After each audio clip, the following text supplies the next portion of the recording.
Ponto de Vista. Apoio Grupo Mendes.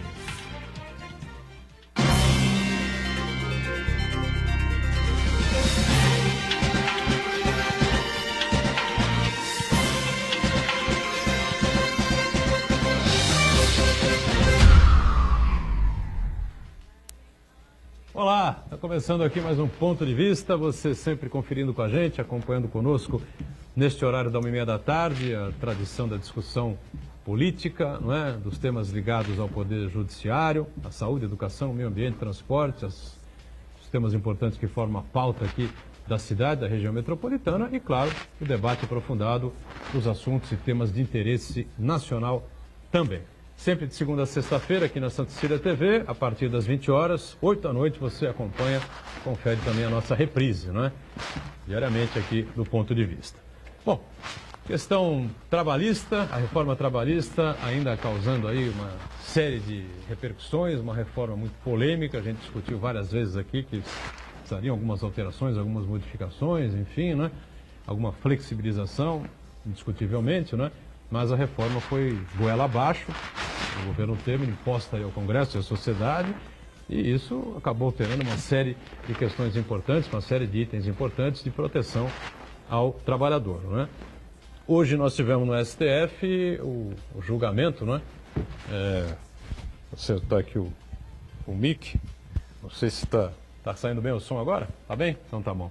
Tivemos no STF agora há pouco, estamos aqui ao vivo às 1h30 da tarde, 1h32, né? O julgamento em relação à contribuição sindical, né? E houve a derrota, né, dos sindicatos e a vitória, né, da reforma trabalhista com aquela não obrigatoriedade, né, da contribuição sindical.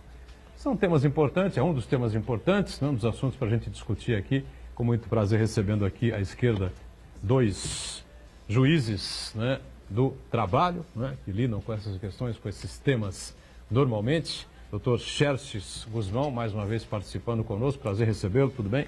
Tudo bem, agradeço por mais este convite, é uma satisfação estar aqui com vocês. Vamos falar de outros assuntos, porque essa reforma trabalhista é uma fonte inesgotável de temas polêmicos, né? Muito bem, obrigado ao Dr. Xerxes por estar conosco, o Dr. Igor Cardoso Garcia também participa nessa edição do Ponto de Vista, também prazer tê-lo a bordo, tudo bem? Tudo bem, boa tarde, obrigado uma vez mais pelo convite. E aqui com a gente o Jorge Caetano, o Jorge que é ex-presidente do Sindicato dos Gráficos, né, hoje secretário-geral do sindicato, e que esse assunto que eu já abri aqui, né, atinge diretamente aos sindicatos e aborrece um pouco mais os próprios sindicalistas, né, Jorge? Tudo mais ou menos aí, não? Com certeza. Tudo mais ou menos, né? Vai dificultar ainda mais, né, a atuação do sindicato, né, a forma de custeio do sindicato. Mas boa tarde a todos, é um prazer mais uma vez estar aqui com vocês e hoje a mesa ainda mais ilustre aqui com dois juízes de direito trabalhista, né, isso é bom para orientar e deixar o trabalhador mais ao par do que ele vai enfrentar ainda pela frente com relação à reforma trabalhista. Marcos Santana lá na ponta, atento sempre aí às redes sociais, enfim, a sua mensagem aqui conosco, as informações que a gente vai passando aí ao longo do programa. Tudo certo por aí, Santana? Tudo certo, boa tarde a todos, boa tarde especial que nos acompanha ao vivo. Quero convidar você a participar do programa, mandando sua pergunta, crítica, sugestão, dúvida, pelo Facebook, Ponto de Vista com Edgar Bodurão, ou por e-mail, contato@pontodevista.tv.br. O programa também pode ser acompanhado ao vivo, também na internet, santaportal.com.br/tv. As edições anteriores ficam disponíveis também na internet, no nosso canal no YouTube, na nossa página no Facebook. E você que nos acompanha na reprise às 20 horas, uma boa noite. Boa noite para você que está na reprise, lembrando sempre, não é? Hoje é sexta-feira, não costumamos aí ter grandes crises nas sextas-feiras, né? Mas, né, a República em chamas aí, quase que período integral, sabe lá o que pode acontecer desde o final do programa até o início da nossa reprise às 20 horas, né? Já começamos aí à tarde com essa decisão aí do STF, né? Já são 6 votos, não sei, a gente não sabe exatamente como é que terminou esse julgamento na corte, né? Mas 6 votos contra 3, a gente tinha até há pouco, né? Não sei se o Santana conseguiu o resultado aí. 6-3, isso. 6-3, né? E são 9 votos, faltam 2, né? Votos a serem definidos aí pelos ministros do STF. Mas a notícia é essa, né, Jorge? Como é que você recebe aí esse resultado? Essa notícia, ela vem de encontro, né, ao custeio do sindicato, né, porque os sindicatos já sofreram esse ano já com aquela forma da reforma trabalhista de que o trabalhador tem que autorizar, né, o desconto. Então, muitos sindicatos tiveram uma perda muito grande com relação à arrecadação. Alguns sindicatos recebeu apenas em torno de 20% ou 40% daquilo que recebeu no ano passado. E prejudica a forma de você, né, fazer a luta, porque o trabalhador que não é associado, ele foi o primeiro que gostou, né, dessa nova medida. Os trabalhadores, no meu entendimento, deram um tiro no próprio pé, fazendo essas cartinhas, se opondo ao desconto, porque muitos sindicatos vão perder a sua força, alguns sindicatos deixarão de existir e muitos trabalhadores ficarão sem o respaldo de convenções coletivas e acordos coletivos. Muitos sindicatos deixarão de prestar muitos serviços sociais que prestam hoje, com convênio médico, convênio odontológico, lazer. Já presta esse serviço que na rede pública já não é aquela coisa, né? Você vai hoje no SUS e não encontra o atendimento que alguns sindicatos oferecem isso para os seus associados. Então, vai ficar difícil para o movimento sindical vai ter que se reinventar, né? Vai ter que correr atrás, fazer. Muitos sindicatos também estavam um pouco acomodados, a verdade tem que ser dita, né? Muitos sindicatos estavam acomodados com relação à arrecadação por conta desse imposto que vinha, era uma coisa certa. Muitos sindicatos não têm nem sequer um acordo coletivo, uma convenção coletiva, então nós estávamos até conversando ainda há pouco. Alguns sindicatos sérios vão ficar pelo caminho, mas alguns têm que ficar mesmo porque não presta nada para o trabalhador, né? Não traz nada de retorno para o trabalhador, então tem que acabar mesmo. Tem aquela coisa que são mais de 15 mil, 17 mil, uma coisa assim, sindicatos espalhados pelo Brasil inteiro, né? É humanamente impossível a gente acreditar que esses sindicatos prestem realmente serviços, né, protejam o trabalhador. Realmente é uma coisa meio um pouco exagerada, né, Jorge? Também acho. Os sindicatos hoje vão ter que se readequar, né, à nova realidade. Essa é a verdade. Os sindicatos vão ter que correr atrás de mais associados para poder se manter. Os sindicatos vão ter que criar alguma forma de sustento, porque aqueles que estavam acostumados somente a pegar o dinheiro da contribuição sindical, isso daí vocês podem ter certeza que vai ficar pelo caminho. Não sei se os nossos magistrados aqui vão se posicionar com relação a isso. Ficam à vontade aí, tanto o Dr. Xerxes como o Dr. Igor, para falar sobre esse assunto, já que os sindicatos realmente estão levando paulada para todo lado aí nos últimos tempos com essa reforma, né? Então, bom, a questão da contribuição sindical, ela tem uma origem. De onde surgiu toda essa polêmica sobre a contribuição sindical? Do fato de que a nossa Constituição de 88, a Constituição Federal, ela manteve uma característica do regime autoritário, ditatorial, que era da unicidade sindical, ou seja, um só sindicato por base territorial. Um exemplo, em Santos só pode ter um sindicato dos gráficos, que seria o sindicato, né, do nosso colega de mesa. O que ocorreu com o tempo, após a aprovação da Constituição em 88, é que buscaram-se alternativas a isso, ou seja, ok, só pode ter um sindicato por base, mas vamos criar um sindicato que mude um detalhe. Em vez de ser o sindicato dos gráficos, é o sindicato dos apoiadores dos gráficos, por exemplo, dando um exemplo hipotético.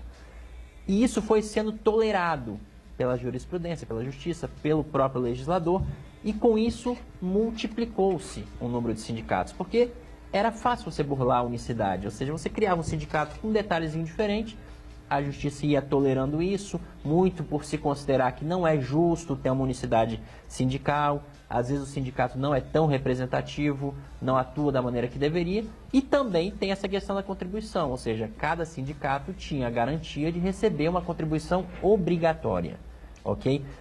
Então, é um fato que existe um número exagerado de sindicatos no Brasil por conta dessa multiplicidade.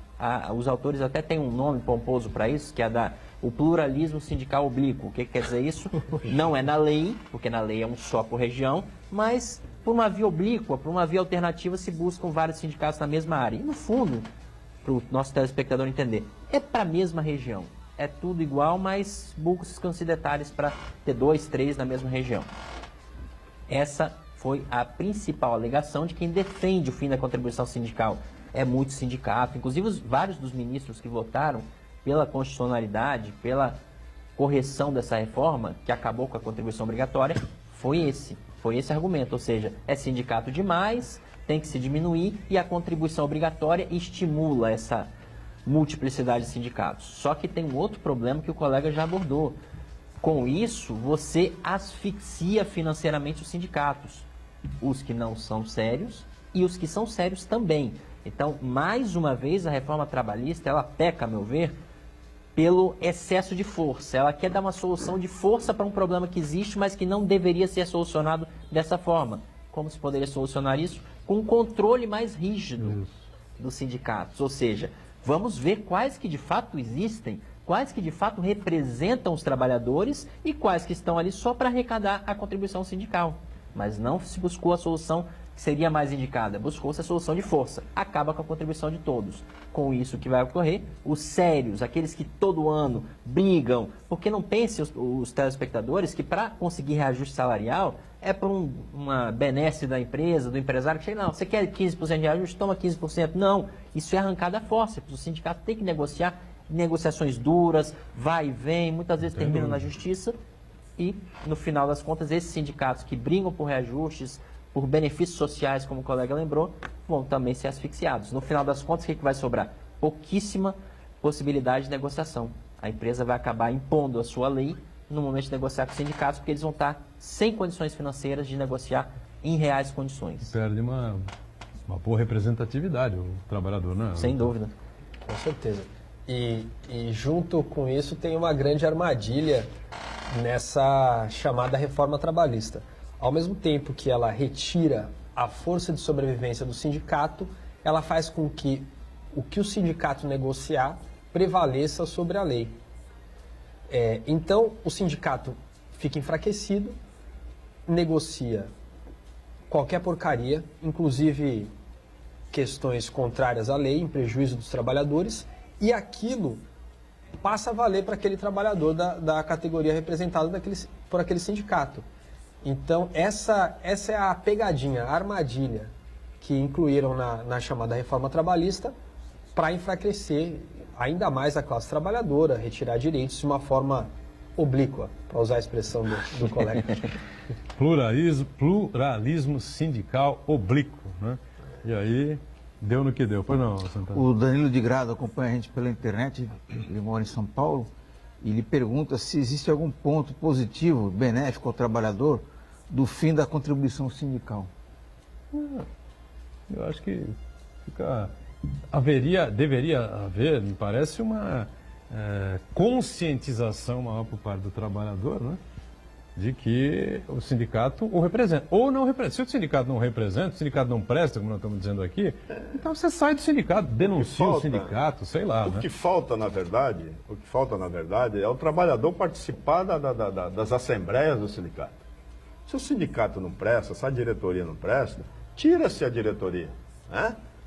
Tira-se a diretoria. Agora, respondendo a pergunta do telespectador aí, isso daí só interessa para aquele trabalhador que só gosta de levar vantagem, né? Porque você não contribuir com o seu sindicato, você está se enfraquecendo, aquilo que eu digo, dá um tiro no pé, porque não vai ter um sindicato para representar. A reforma trabalhista, do jeito que ela está, ela é muito, vamos dizer assim, radical? É muito radical. Por exemplo, qual é o empregado nas condições de hoje que ele tem condição de chegar para o patrão dele e não aceitar, por exemplo, o banco de hora individual? O poder de negociação é muito desigual, gente. Antes não, você tinha o banco de hora, quando não era permitido em convenção coletiva, o empresário solicitava ao sindicato, o sindicato chamava a categoria, a corporação no sindicato, para saber se havia necessidade daquilo mesmo, porque tem muitos empresários também que falavam que a empresa passava por dificuldade para implantar o banco de horas, mas na verdade não é nada disso. Então a gente chamava o trabalhador no sindicato, tomava ciência daquilo, aí sim fazia o acordo. Hoje não. Nós temos uma empresa gráfica aqui na cidade vizinha, no Guarujá, que ela já fez esse contrato individual para todo mundo. Chegou e o empregado se sente prejudicado, porque não tem a representação do sindicato para negociar para ele naquele momento. Já fez baseada na reforma. Já na reforma, e aí ele assinou. Todos foram obrigados a assinar, porque tem medo, né? A atual conjuntura que nós estamos de desemprego, né? Uma dúvida aqui. Chegam à Justiça do Trabalho, por exemplo, ações movidas por sindicatos? Sim. Ou não? Sempre chegam também, né? Sim, sim. Os sindicatos, eles ingressam, em geral, com ações coletivas. Coletivas, né? Ações exigindo que a empresa cumpra determinado item ou deixe de fraudar cartão de ponto, por exemplo. Então, existem ações coletivas, em geral, de sindicatos mais representativos. Fraude em cartão de ponto é uma coisa Inclusive comum, sobre né? a contribuição sindical. Tem várias. Os sindicatos entraram com várias ações cobrando essa contribuição que foi retirada pela reforma. É uma ação comum hoje. Teve várias ações, né, nesse sentido. Mas agora com a reforma cai por terra, né? Do jeito Na verdade, que ficou? o que acontece é, o STF julga a questão constitucional, ou seja, hoje um juiz de primeiro grau, por exemplo, chega para mim ou para o Igor uma ação de um sindicato sobre a contribuição, a gente não vai poder questionar a questão constitucional, ou seja, o STF já decidiu, a reforma é constitucional nesse ponto. O que a gente pode fazer é declarar a contribuição ainda válida por outros instrumentos. Quais? Convenções internacionais da OIT, leis. Há outras maneiras de se manter a contribuição sindical, não mais esta via da constitucionalidade, que era a principal, diga-se de passagem. O principal argumento de quem era contra o fim da contribuição sindical era este de que na Constituição haveria uma garantia desta contribuição obrigatória. O STF disse hoje que não há, mas há outras alegações a favor da contribuição obrigatória. É curioso, né? Porque o STF é o guardião da Constituição, né? E aí, 6 dizem que não há essa garantia na Constituição da contribuição sindical. Mas 3 dizem que há. Até o momento, né? Não sei se... Os outros 2, eles se ausentaram. Lewandowski e Celso de Mello, eles não participaram da sessão. Não votaram. Não votaram, mas se os 2 votassem, daria 6-5, né? Então perderia mesmo. Ou seja, 6 dizem uma coisa, 3 dizem outro. Afinal de contas, não tem clareza na carta? Ou é realmente interpretativo, na visão de vocês? Eu acho que é interpretativo. A Constituição, ela é um texto e ele ali é frio, né? E depende de interpretação. Ao meu ver, é claro que não dá para a gente fazer uma interpretação frontalmente contrária ao texto, como é o caso da prisão antes do trânsito em julgado. Mas esse não é o caso, ao meu ver, da contribuição sindical. Alguma coisa disso, Antônio? Eu só queria ponderar que esse item da contribuição sindical é mais um item do conjunto da reforma trabalhista que, na verdade, busca enfraquecer a capacidade de mobilização dos trabalhadores, porque pega o aspecto, um fato excepcional e torna ele como regra, né? Logicamente, nós temos muitas distorções, né? Acho que um bom exemplo disso é que parece que no setor de confecções existe o sindicato dos trabalhadores de confecção, existe um sindicato específico dos trabalhadores de confecção de roupas brancas. Quer dizer, é uma coisa realmente que foge muito ao entendimento. Mas, no modo geral, os sindicatos eles representam sim a categoria e a partir do momento que você enfraquece o poder de mobilização do sindicato, a relação entre trabalhador e empregado, ela se prejudica bastante. É isso, né? Tem uma questão aqui que eu acho que me parece importante abordar, que é o fato de próprias empresas criarem sindicatos nessa margem que a lei deixa para enfraquecer aquela categoria e retirar direitos dela. Nós temos sindicatos de bares e restaurantes e foi criado um sindicato de fast food, que era para conter previsões favoráveis a uma rede específica de fast food norte-americana. Então, as próprias empresas também fazem por onde para criar sindicatos para enfraquecer a classe trabalhadora. E aí eles jogariam contra os interesses do sindicato que defende o trabalhador. Exatamente. Exatamente. É um sindicato que foi criado e é manipulado. Um contraponto, enfim, sempre. Ele foi criado porque um sindicato que tem autonomia e força, ele não vai aceitar tudo que a empresa deseja. Ele vai lutar pela classe que ele defende. A empresa, para burlar isso, cria sindicato para atuar à margem da lei ali e autorizar o que ela deseja, que é contrário à lei. Vamos fazer um rápido intervalo, voltamos já para continuar falando sobre a reforma trabalhista, não é? E a sequência daqui para frente, né? Afinal de contas, ainda tem muita coisa confusa aí, que não tá, muita coisa que não está clara, né? Já voltamos.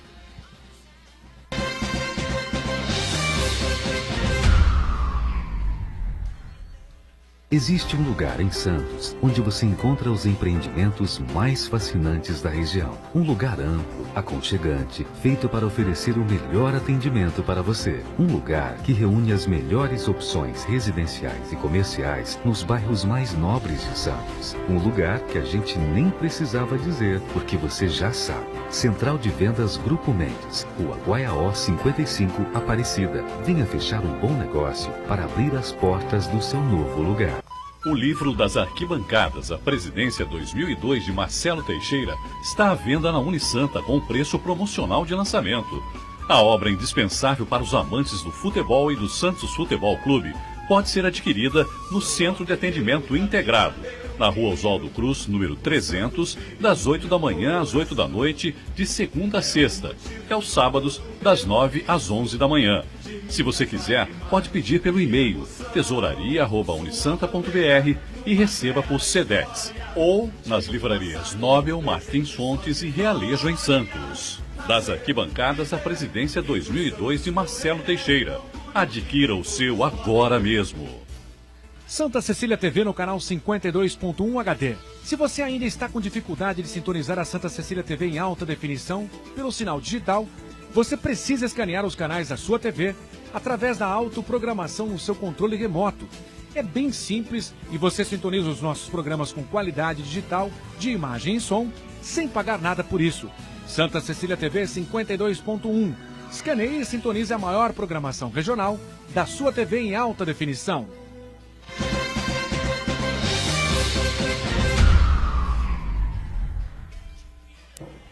Muito bem, sequência aqui do Ponto de Vista com os dois juízes trabalhistas que participam aqui dessa edição, o Igor Cardoso Garcia e Xerxes Guzmão, aqui à minha esquerda, nosso Jorge Caetano do Sindicato dos Gráficos com a gente também, o Marco Santana aí atento sempre às informações das redes sociais, tá certo? Continua em queda o número de reclamações trabalhistas? Vocês que estão absolutamente acostumados a lidar com isso todo dia, né? Esse foi um dos principais argumentos, né? A gente até falou disso no outro programa. Haveria um excesso de ações logo após a aprovação da reforma e a sua entrada em vigor, que foi em novembro do ano passado, a queda foi brutal. A mídia aproveitou disso para fazer todo um estardalhaço, dizendo que agora sim o número estaria no patamar razoável. O que a gente tem percebido desde então, já tem mais de 6 meses aí desde essa entrada em vigor da reforma, é que as ações começam pouco a pouco a aumentar um pouco. Passou aquele receio inicial de que entrar com a ação, vou ter que pagar custo, vou ter que pagar honorário de advogado, honorário de perito, ainda bem menos do que antes. Mas o número começa a crescer. Acredito que estabilizemos isso até o final do ano, início do ano que vem. As pessoas começam a perceber que o medo não se justifica em grande parte, porque inclusive o TST, que é o Tribunal Superior do Trabalho, baixou uma instrução normativa há poucos dias, dizendo que só para as ações ajuizadas depois da reforma, suas regras valem, ainda assim com adaptações, enfim. E o próprio STF tem ação que já foi iniciada e deve ser concluída em breve, sobre justamente a questão da gratuidade de justiça, se paga honorários ou não nesse caso. Se o STF der uma decisão, neste caso, favorável, acredito eu que vai dar uma alavancada de novo no número. Por enquanto, o aumento é gradual, mas dependendo dessa decisão do STF, pode aumentar bastante. Você falou da mídia, né? Os juízes do trabalho, por exemplo, foram ouvidos para opinarem se realmente há um excesso de ações trabalhistas, se a Justiça do Trabalho está assoberbada por conta de ações que são incorretas, enfim, né? Que são incentivadas pelos sindicatos ou por os chamados advogados ali que na área criminal são porta de cadeia, né? Na área que o pessoal chama, né? Na área do trabalho talvez vai porta de sindicato, não sei o que possa se dizer com relação a isso, sei lá, né?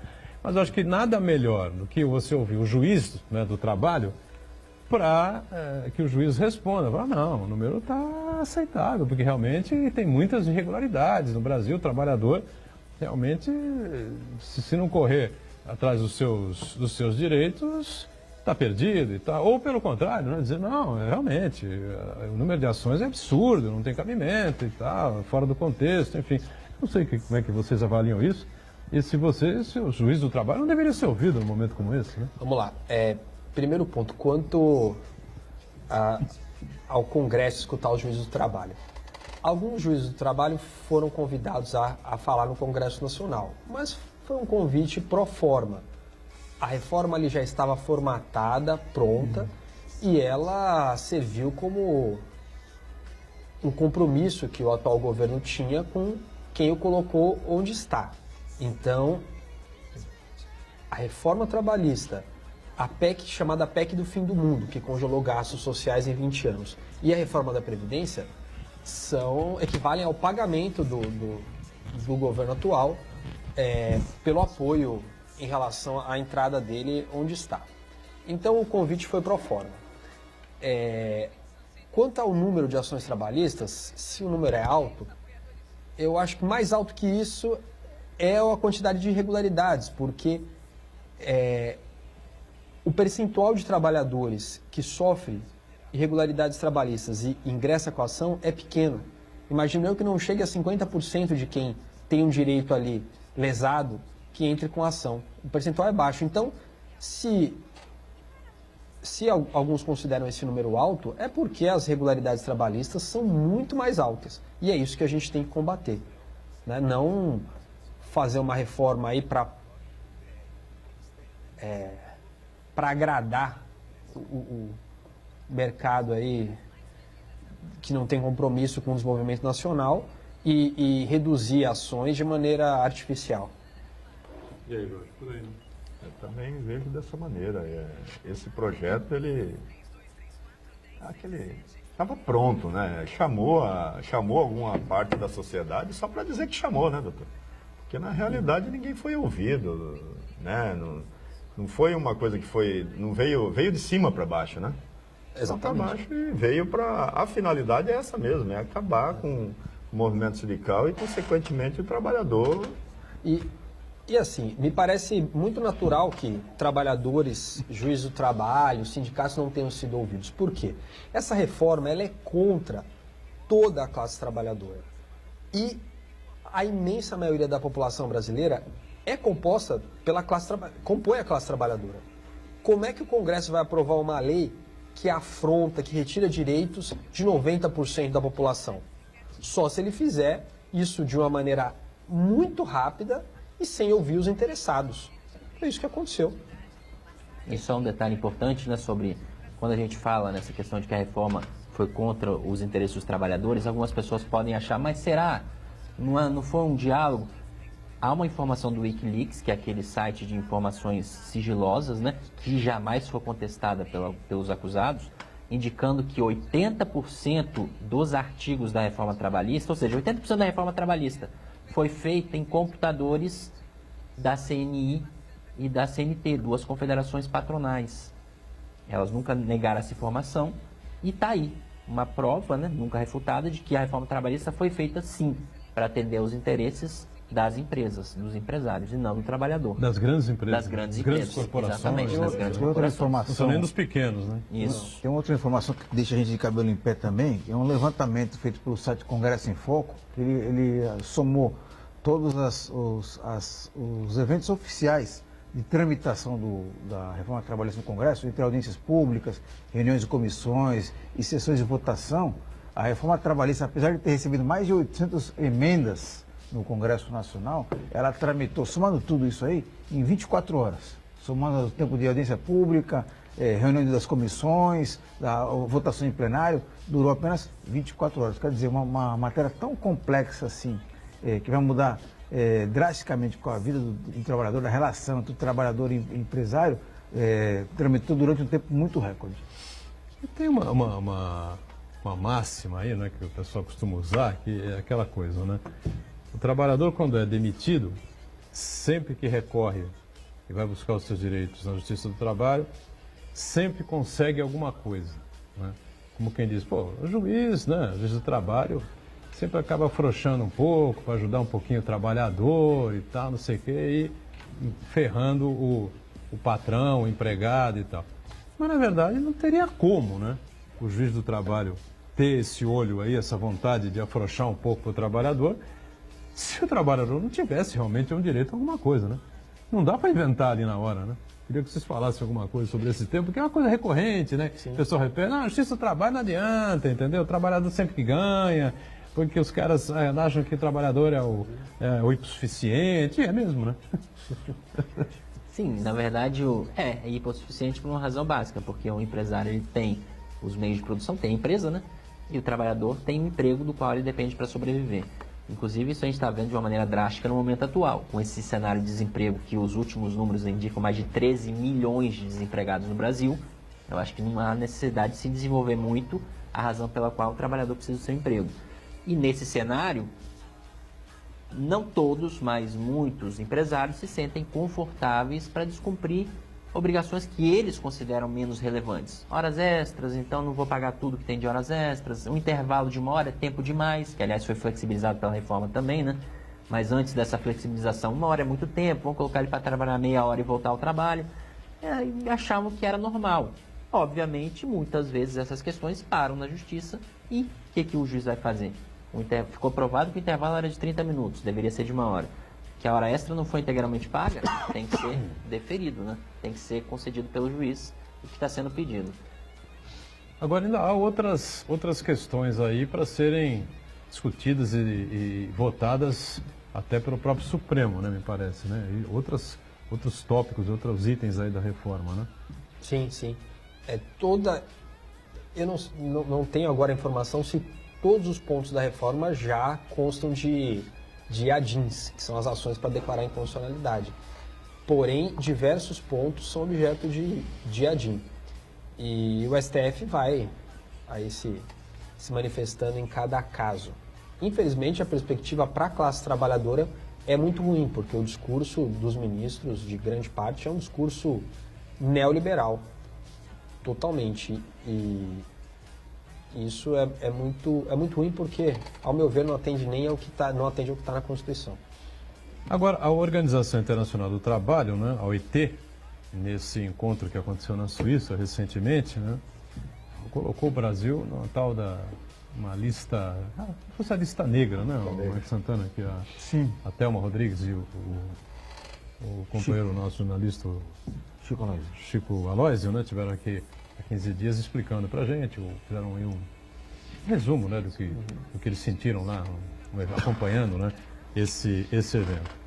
Esse tipo de coisa, esse tipo de posição por parte da Organização Internacional do Trabalho, que a gente sabe que internacionalmente, né, o nome já diz, tem um peso bastante considerável, isso pode influenciar alguma coisa? Vocês acham que há uma possibilidade de se alterar alguma coisa, influenciar em futuros julgamentos de ADINs? Enfim, como é que vocês veem essa decisão aí? O que você acha, doutor?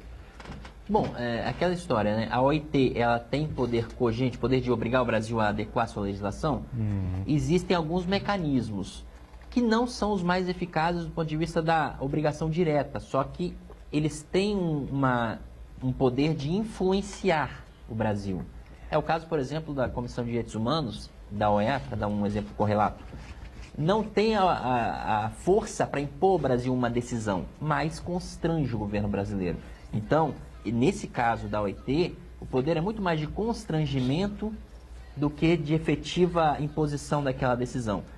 Tanto é que o governo brasileiro se apressou em criar da moda fake news, dizendo que a OIT teria homologado a reforma trabalhista e até circulou em parte da mídia tradicional. Por isso a importância do nosso telespectador sempre estar tendo acesso a mídias alternativas aqui, como a Unisanta e outros meios alternativos da mídia, porque a mídia tradicional muitas vezes serve de meio de propaganda, né, do que o governo quer. A gente sabe as razões, né? E foi divulgada essa informação na época. A OIT homologou a reforma trabalhista, considerou válida, sobretudo na questão da negociação coletiva. Não é verdade. A doutora Thelma já esclareceu e infelizmente não pôde estar aqui hoje, mas poderia dar mais detalhes. Mas o que a OIT fez foi colocar o Brasil numa espécie de salinha de castigo, vamos dizer assim. Vamos analisar essa reforma porque ela tem vários pontos problemáticos. E realmente não foi uma posição favorável para o Brasil e creio eu que possa sim influenciar, quiçá o STF e certamente as outras instâncias da Justiça, em decisões futuras sobre a reforma. Acho que sim, né, Jorge? Pelo menos uma advertência, não é? Séria, né? Cartão amarelo quase vermelho. Serve como uma advertência, né? Mas veja bem, aquilo que o doutor falou ainda há pouco, né? Quem financiou isso tudo, você pode ter certeza que tem grandes empresas multinacionais que financiaram também esse pacote, né? E essas empresas multinacionais, eu já falei aqui, elas não têm pátria, né? Elas vêm aqui para o Brasil para ganhar dinheiro. Lógico. E não adianta para eles, como eles que financiaram isso, uma parte, né, deles que financiaram isso, eles não querem saber se o Brasil está na lista negra ou na salinha, eles vêm aqui para ganhar dinheiro. Tanto é que hoje a prática dessas grandes empresas, elas estão indo muito agora para a região norte e nordeste do país, onde os acordos e convenções coletivas são menos favoráveis do que aqui no centro, né, do Brasil, aqui principalmente no estado de São Paulo. Para quê? Só visa o lucro. Elas vão lá, fazem um acordo com um determinado município de isenção de impostos, aquelas coisas todas, ganham dinheiro aquele período, elas já vendem ou se mudam de lugar. Nós temos uma grande empresa americana, ela chama-se Morfo do Brasil. Morfo? Morfo do Brasil. Morfo Safran do Brasil. Ela está situada, por enquanto, em Taubaté, e ela já divulgou que ela vai demitir 423 empregados até o final do ano. Já chamou o sindicato. Empresa do quê isso? Ela imprime só cartão. Cartão de crédito, cartão de telefone, só impresso de segurança, em plástico, né? E ela está dizendo que vai se mudar de Taubaté para Mairink, por questões logísticas e tudo. E a empresa não é porque a empresa está com falta de trabalho. O setor de produção está bombando, estão demitindo alguns funcionários já nesse programa de demissão até o final do ano e estão contratando já no regime temporário para poder dar conta da demanda aqui. A demanda da empresa é muito grande. Então você vê que quando vocês falaram aqui no programa da volta da Thelma lá da OIT, eu até falei, para as multinacionais, quanto pior é melhor. Eu entendo dessa maneira, principalmente aquelas que financiaram. E olha que elas já disseram que a reforma não foi do jeito que elas queriam. Né? Foi muito branda. Elas queriam coisas piores ainda. Então eu tenho lá minhas dúvidas com relação à multinacional. A multinacional vem para o Brasil para ganhar. Ela monta uma planta aqui, daqui a pouco ela muda essa planta para outra localidade para ganhar dinheiro e depois larga o trabalhador todo sucateado, né? O trabalhador com problema de saúde e vai embora. Ela vai embora, vai largar esse pessoal de Taubaté e vem embora para cá. Quer dizer, se não tem, por exemplo, vou citar o caso lá, esse setor, o nosso sindicato lá dos gráficos de Taubaté, ele fez uma negociação lá, negociou uma condição para evitar um caos social maior, né, para aqueles trabalhadores que vão ficar desempregados. Então, reforço, né, a ideia, né, do que a importância do sindicato nas negociações em defesa do trabalhador. Pois não, Santana? Registrar a participação do Uriel Vilas Boas. Ele diz o seguinte: a CLT foi imposta pelo ditador Vargas e, de certa forma, abriu espaço para as organizações sindicais de trabalhadores. A reforma atual foi imposta também ditatorialmente, sem que os trabalhadores fossem ouvidos. E, por certo, vai beneficiar a classe patronal, reduzindo a ação sindical. Muito bem, completando aqui, né, o que nós estamos dizendo e aquilo que já foi colocado aqui na mesa, acho que o Uriel tem aí a sua razão, né? Um governo democrático enfiou goela abaixo uma reforma trabalhista e um ditador. Na verdade, o Vargas, quando criou a CL, quando fez a CLT, ele já era presidente eleito, né? 43, né? Eleito, né? E vamos a um detalhe, a CLT não foi imposta, ela é uma consolidação. Ele juntou leis que já existiam e inseriu alguns pontos e deixou isso de uma maneira um pouco mais uniforme, inseriu um documento, não é um código que foi todo editado de uma única vez, ele usou leis anteriores. Então a ideia de que isso foi imposto por um ditador é a ideia que a grande mídia aí quer divulgar para atender aos patrocinadores dela, que querem retirar direitos mesmo e deixar o país aí no caos. Mais um intervalo, a gente volta aqui na sequência do Ponto de Vista, em instantes.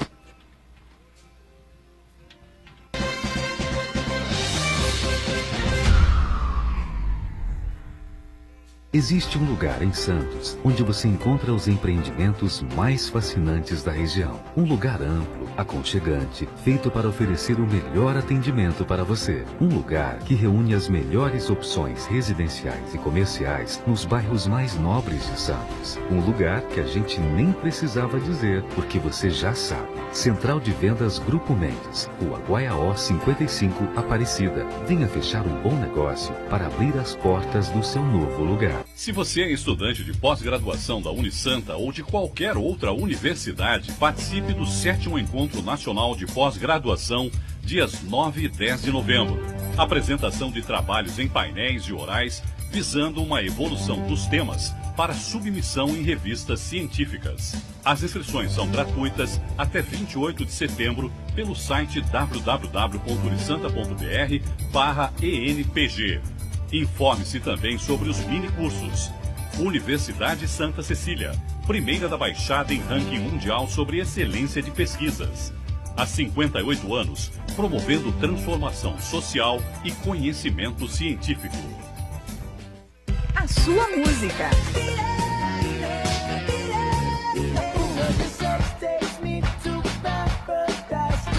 A sua notícia.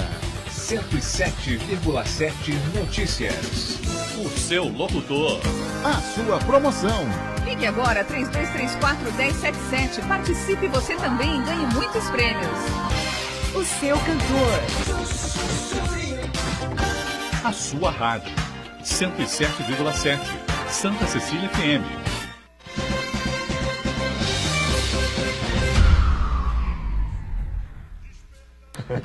Muito bem. Sequência aqui do nosso ponto de vista, eu já emendo aqui uma pergunta aqui aos nossos magistrados aqui do trabalho, né, o doutor Igor e o doutor Xerxes, sobre o prazo, né, para os casos, as ações trabalhistas serem julgadas. Né? Há quem diga que as varas estão aí ainda bastante lotadas de ações, enfim, para resolver, e os juízes estão aí meio que assoberbados, e já há ações marcadas, sendo as próximas já para janeiro, fevereiro de 19, né? É isso mesmo ou não? Sim, na verdade o que ocorre. Aí é uma particularidade da nossa região de Santos, né, que só tem um juiz por vara, e não só em Santos como em todas as varas da região, Praia Grande, São Vicente. Praia Grande tem 2, mas há pouco tempo. São Vicente, Cubatão, Guarujá, todas as varas com um juiz só. Isso dificulta, né? A pauta acaba ficando sobrecarregada. E para aqueles que acham, mas a reforma diminuiu as ações. Mas a reforma começou em novembro do ano passado, ou seja, não deu nem tempo ainda da gente pegar muitas ações que foram ajuizadas depois. Então, as varas continuam assoberbadas e com a pauta de fato para 2019 em quase todas. Agora, isso depende muito também de um fator que é característico do nosso tribunal aqui de São Paulo, né? Que é a região disparada que tem mais processos no Brasil. Então, e um déficit de juízes e servidores muito grande, o Estado de São Paulo, que tem 2 tribunais, né? Tem o de Campinas, do interior, e o TRT2, que é o nosso de São Paulo capital e daqui da Baixada Santista. E aqui tem um déficit muito grande de juízes e servidores. Então, isso também faz com que a pauta acabe esticando um pouco. Não é o ideal, mas considerando tudo isso, acho que ainda está dentro de uma razoabilidade. É isso. Um juiz por vara é pouco, mas talvez se fosse 2 o ideal. Isso. 2 seria o ideal. Isso depende também da região aqui de onde o juiz atua. Eu atuo em São Caetano do Sul e lá somos 2 juízes por vara. Temos menos quantidade de varas do que Santos, mas somos em 2. Você atua em Santos e São Caetano? Eu atuei em São Caetano. São Caetano já atuei agora. aqui, agora só São Caetano. Justamente no ABC, né? No ABC. As indústrias. Sim, essa tem coisa uma, toda, né? uma grande montadora lá em São Caetano do Sul. É verdade. Diga, Santana. Vou perguntar para os nossos amigos juízes, nós estamos no ano eleitoral e tem um candidato que, para conquistar a simpatia da maior parte da população, promete mundos e fundos, né? E alguns deles prometem que no primeiro dia vão revogar a reforma trabalhista. Eu queria saber se o que tem de bravata nisso aí, do ponto de vista prático, se é possível o próximo presidente, de alguma maneira, buscar rever a reforma trabalhista, se não de um modo completo, mas os pontos mais prejudiciais ao trabalhador. Bem, eu prefiro nem saber qual é o candidato, para não envolver em questões políticas, mas eu gostei desse programa. Isso é aquele candidato. Eu gostei desse programa, revogar integralmente a reforma trabalhista. Não tem que ser salva uma vírgula, um ponto. Você pode até votar nele, é isso? Posso até, eventualmente, mas eu prefiro não saber quem é para não me envolver nisso em política partidária. Mas esse é um programa que me parece interessante, revogá-la integralmente. Porém, ela é uma lei e foi aprovada pelo Congresso, ainda que num período que alguns classificam como de exceção, né? Então ela tem que ser revogada por outra lei, né? E com aprovação do Congresso Nacional. Ou seja, é difícil um candidato do Poder Executivo fazer isso apenas ele, né? Aí ele teria que enviar uma outra lei ao Congresso que anularia a reforma trabalhista, seria isso, né? Isso, para revogá-la integralmente, sim. O que poderia ser feito, que quase que o governo Temer fez, obviamente não com esse objetivo, mas seria de criar um decreto regulamentador. O que é o decreto regulamentador? Ele está abaixo da lei, mas ele vem regulamentar alguns pontos. E nesse decreto, o próximo presidente poderia criar alguma atenuação dessas medidas mais radicais, várias das quais a gente já abordou aqui. Mas, como o decreto está abaixo da lei, a medida que seria realmente efetiva seria criar uma outra lei, enviar para o Congresso um projeto de lei, ou fazer uma medida provisória, que também foi feita pelo Temer e caducou, dessas coisas da reforma trabalhista, né? Depois que a lei foi aprovada, o Temer fez uma medida provisória que piorou muitas coisas, aliás, deixaram passar o período, o Congresso não votou, caducou, ou seja, voltou a se aplicar as regras anteriores da lei. Então, teria essas duas vias aí, né? Ou tenta uma lei ou faz um decreto regulamentador para mudar aqueles pontos que são mais polêmicos. Enfim, um candidato dizer que ele sozinho vai revogar a reforma trabalhista é de fato uma bravata. E eu digo isso concordando com a ideia da necessidade de se revogar integralmente essa lei. Com dor no coração, você reconhece que... É por isso que a gente sempre chama a atenção do eleitor, né, para ter consciência política na hora de votar, porque se for enviado para o Congresso, e esses que estão aí, que já votaram a favor, poderão votar de novo. Então o eleitor tem que tirar ele agora nesse atual mandato aí, no encerramento desse mandato, o eleitor vai ter que saber em quem votar, porque se for mandado mesmo para o Congresso e lá permanecer, o eleitor reeleger novamente esses cobra que lá estiveram, que traíram a classe trabalhadora, não adianta nada. É aquela coisa, se você tiver um presidente ou uma presidenta, sei lá eu, eleita com uma votação espetacular, mesmo sendo segundo turno, uma grande votação, uma grande vitória, enfim, não é? E chega no começo do governo, não é? Com uma força política e popular extraordinária, né? E aí consegue, lógico, formar uma base, enfim, e jogando com a mídia, essa coisa toda, e acaba controlando ali até o Congresso, por um determinado espaço de tempo, né? Depois esse noivado aí, esse namoro, acaba, né? É aquela coisa, vira casamento, enfim, a coisa esfria um pouco e tal, né?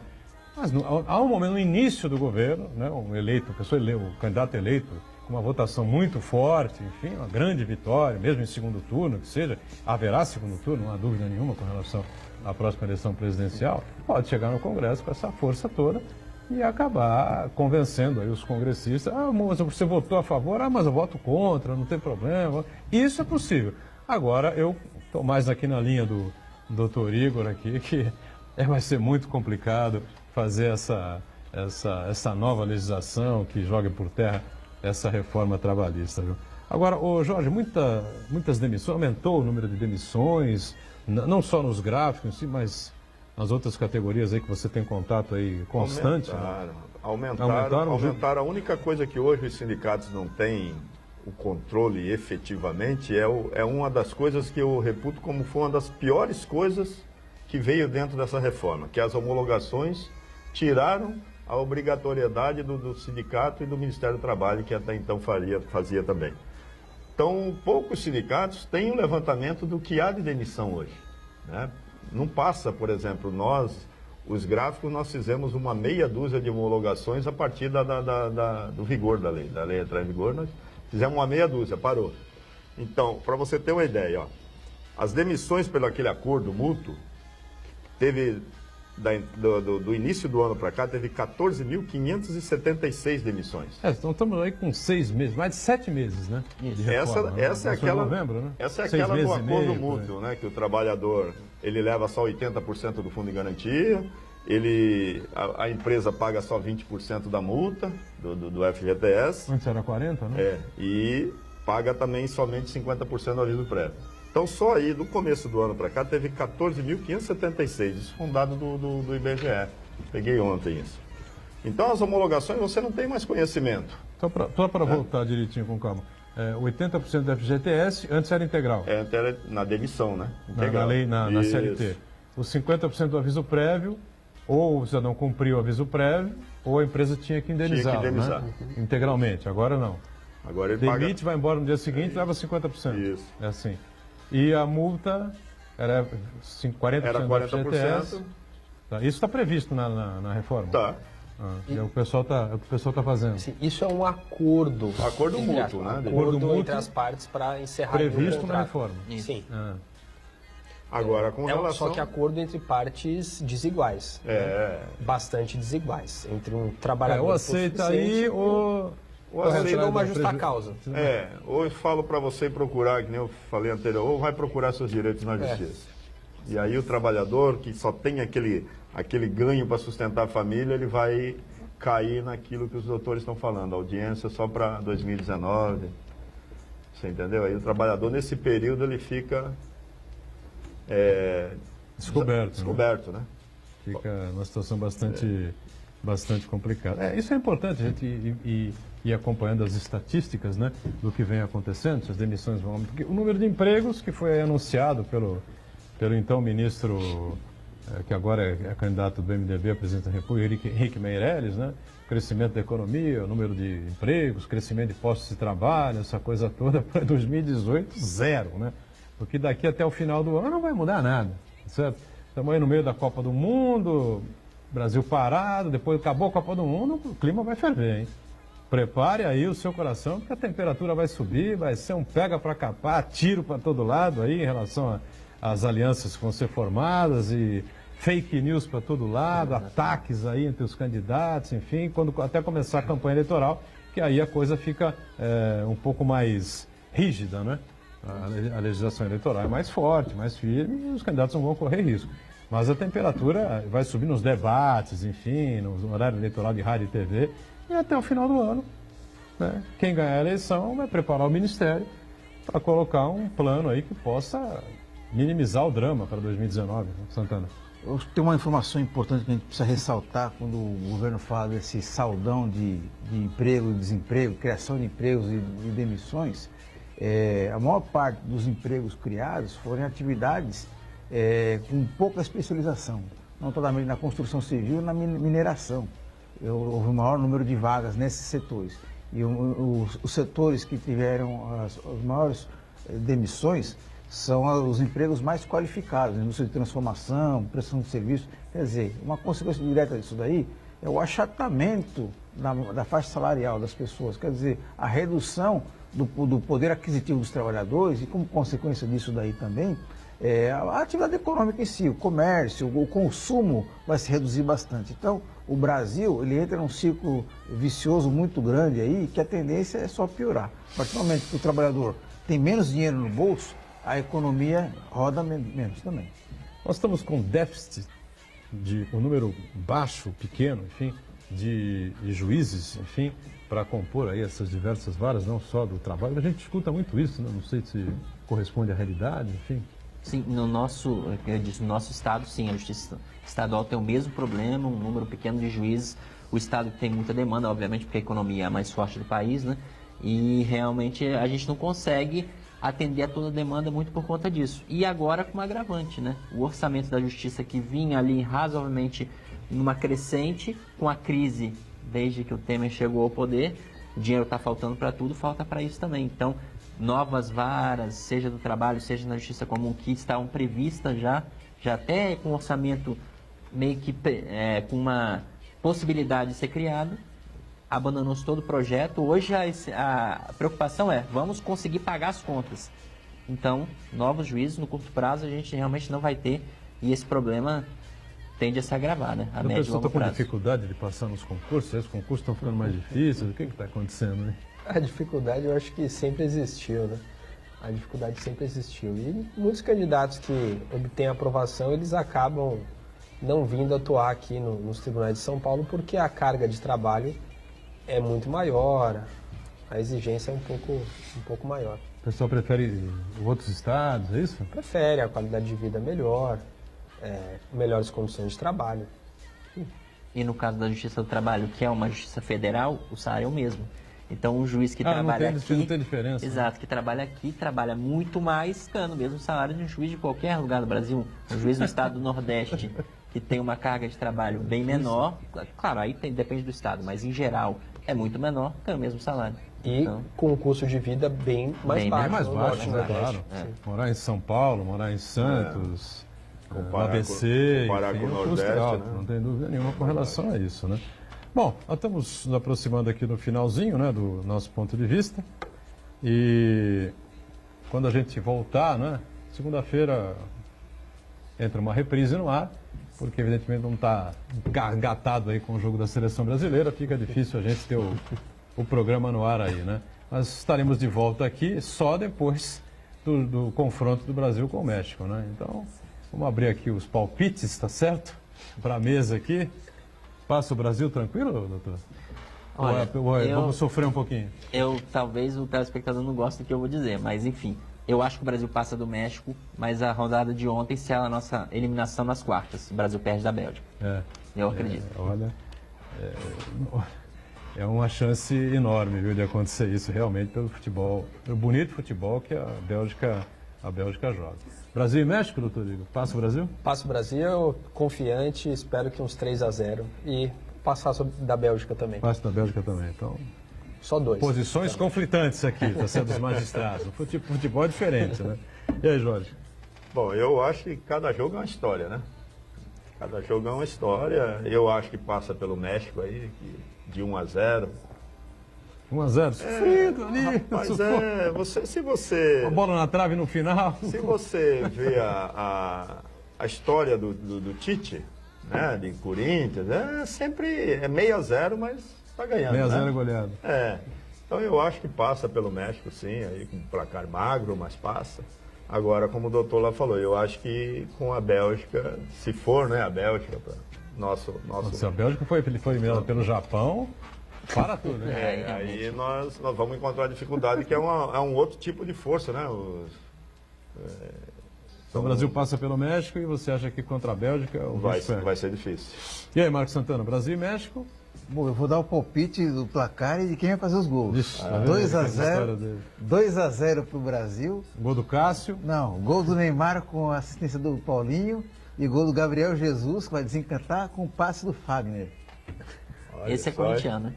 Olha, passe do Fagner. Gabriel Jesus está mal, hein? O Tite está na hora de mexer, né? Já faz tempo que devia mexer no time. Gabriel Jesus, Paulinho, Deus me livre.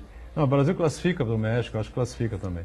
Bom, depois contra a Bélgica é outra história, vamos estar aqui, né, e vamos dar outro palpite, né, porque a Bélgica não vai ser desclassificada pelo Japão, mas de jeito nenhum, né, senão para a Copa, dá um apito final e encerra a Copa do Mundo, porque alguma coisa vai mal. Obrigado aos dois magistrados que estarem com a gente, doutor Chester, doutor Igor, até uma outra oportunidade aqui com a gente. Obrigado ao nosso Jorge Santana, está sempre conosco, a gente com você de segunda a sexta-feira, programa ao vivo, 1h30 da tarde, reprise do Ponto de Vista às 8 da noite. Valeu, gente, obrigado.